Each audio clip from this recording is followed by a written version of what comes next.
One of the first things you do when you get a new dataset is to explore what's inside. It's important not to skip this step for a few reasons. For example, there could be mistakes in the data that need to be addressed. There could be missing values or impossible values. And ignoring these mistakes will lead you to draw the wrong conclusions or make it impossible to build a model.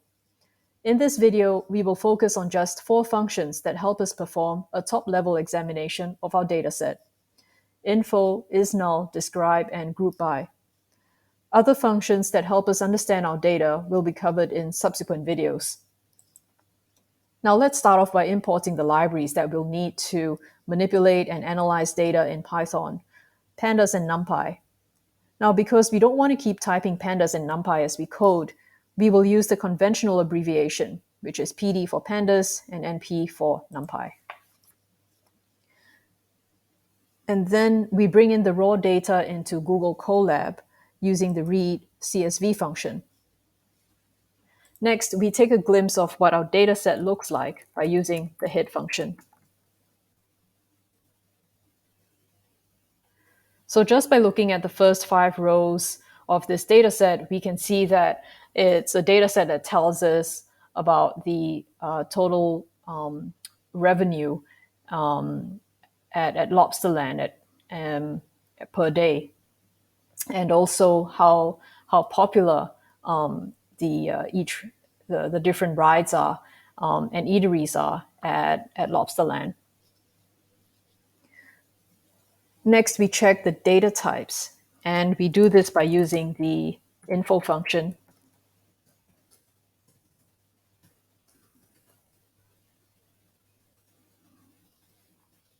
So we see that weekday is classified as an object, Maine status and events are classified as integers, for example.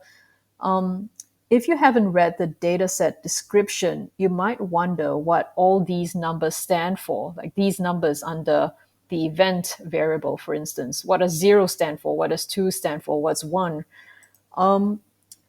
It's so by looking at the dataset description, it tells us that 0 actually means that there was no promotional event that day. 1 refers to a live music event, and 2 refers to a day when kids under 10 got in for free before 10 o'clock. Now, it's common to use numbers to represent categories in datasets, so we need to be mindful of this when handling the data, because these numbers do not have any mathematical properties. So what we are saying is that just because a kid's promo event is represented by the number 2 does not mean it is twice as valuable as a day when there was a live music event, which just so happens to be represented by the number 1. So if we wanted to build a regression model predicting revenue, and suppose events was one of the predictor variables, then we'd have to convert it into a categorical one first before proceeding. Otherwise, we would get results that just wouldn't make sense. So how do we convert that data type? We use the asType function. So lobster20 event dot asType category. And we need to override the existing data type.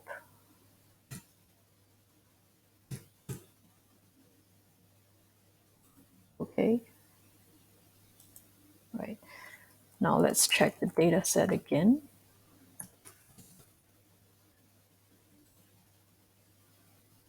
Okay. Done. Next, we need to check our data set for missing values, because we will not be able to build some models if we have blank cells in our data set. It's also worth considering why those cells were left blank to begin with. So for instance, if you're analyzing survey results and there are a couple of areas where they're just cells with no values in them, then maybe it's because the respondents felt that these questions were too sensitive, or maybe the respondents felt that the survey was just too long. and abandoned the survey. So, it's worth thinking about why. On top of that, missing values could also be caused by human error or caused by machine malfunctions. So by using the isnull function and combining it with the sum function, we get a sense of how many missing values there are within each variable. So isnull, and then we combine it with sum.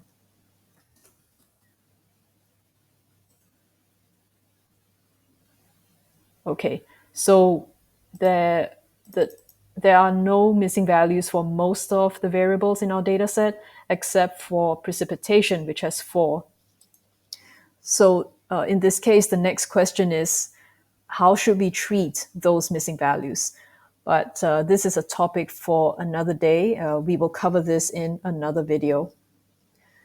Now, the third function that we use as part of EDA is the describe function, the 20.describe. Oops. Okay. And if we use describe on our data set like we've just done, we can see straight away what the mean is, the median is, standard deviation, minimum, maximum value, so on and so forth. And all these things matter because they help you establish a baseline. In other words, if someone told you what Lobster Land's revenue was that day, then straight away you'd be able to tell if that was an average figure, below or above average, and to what extent. And apart from that, you'd also be able to make an intelligent guess about the distribution of the data by looking at the mean and median. If the mean and median are close, then it could indicate that the data is normally distributed, in which case you'd be able to apply the empirical rule to calculate probability. And last but not least, we have the group by function, which takes describe up to another level.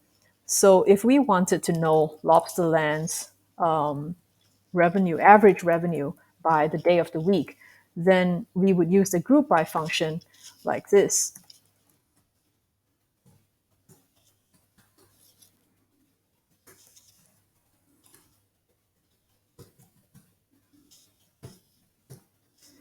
Total revenue.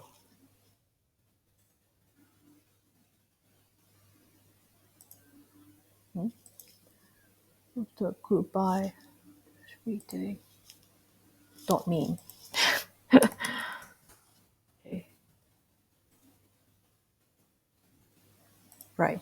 So as you can see, the days of the week are not ordered from Monday to Sunday. So we need to reorganize this.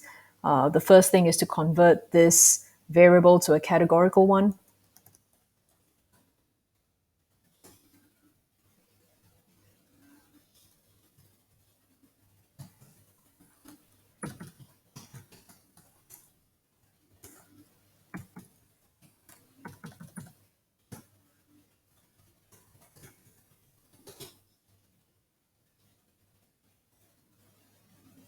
And then we use cat.reorder categories to reorder the days of the week.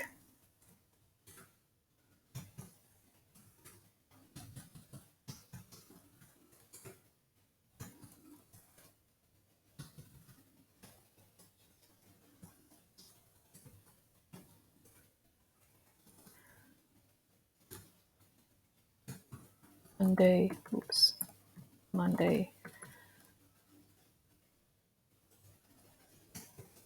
Tuesday,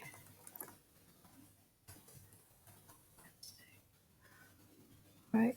Must be within the square brackets. Thursday, Friday, Saturday, Sunday. Close that square bracket. Okay, so let's use the group by function again together with mean. Okay, so there you have it.